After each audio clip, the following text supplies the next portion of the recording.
This game looks like it was ripped straight out of a Mexican mural. It's a cross between a documentary and a game, and it tells the story of Mexico's most infamous and unresolved political assassination. We know history through books, but we were really trying to pull history out of those books and to put it into a game. Hi, I'm Yara, and on this episode of Play This, I'm talking to Paula Vera, the director behind Mexico 1921, A Deep Slumber. The game is set in Mexico City in the 1920s, in the years after the Mexican Revolution. You play as a photojournalist investigating actual historical artifacts to uncover the mystery behind who planned the assassination of the Mexican president. That president, Álvaro Obregón, was killed in 1928 at a banquet celebrating his re-election.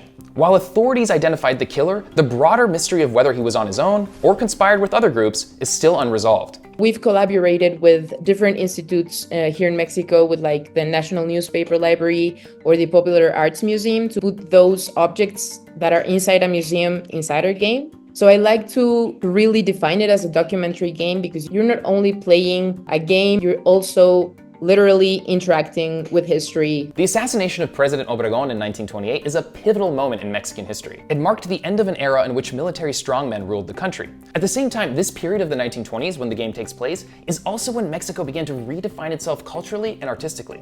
And that's reflected in the game's visual style. The thing that most inspired this art style is definitely the muralist techniques. It definitely had like a flourishment in muralists with Diego Rivera or José Clemente Orozco. It's not only in the way we work with color and how it's applied, but also on the way our characters are designed, and also how those colors were imprinted in the walls is what inspired that like brushstroke like effect in our game. We wanted to dive into that and to put people in that moment in time to understand how was our Mexicanity formed. But Mexico 1921 is not just about history. It's also about the actual risks that Mexican journalists face while reporting, both in the game and in real life. Today, Mexico is one of the most dangerous countries in the world for journalists. More than 150 journalists have been murdered in Mexico since the year 2000, and 28 have gone missing. I wanted to dig into or speak about violence against journalists.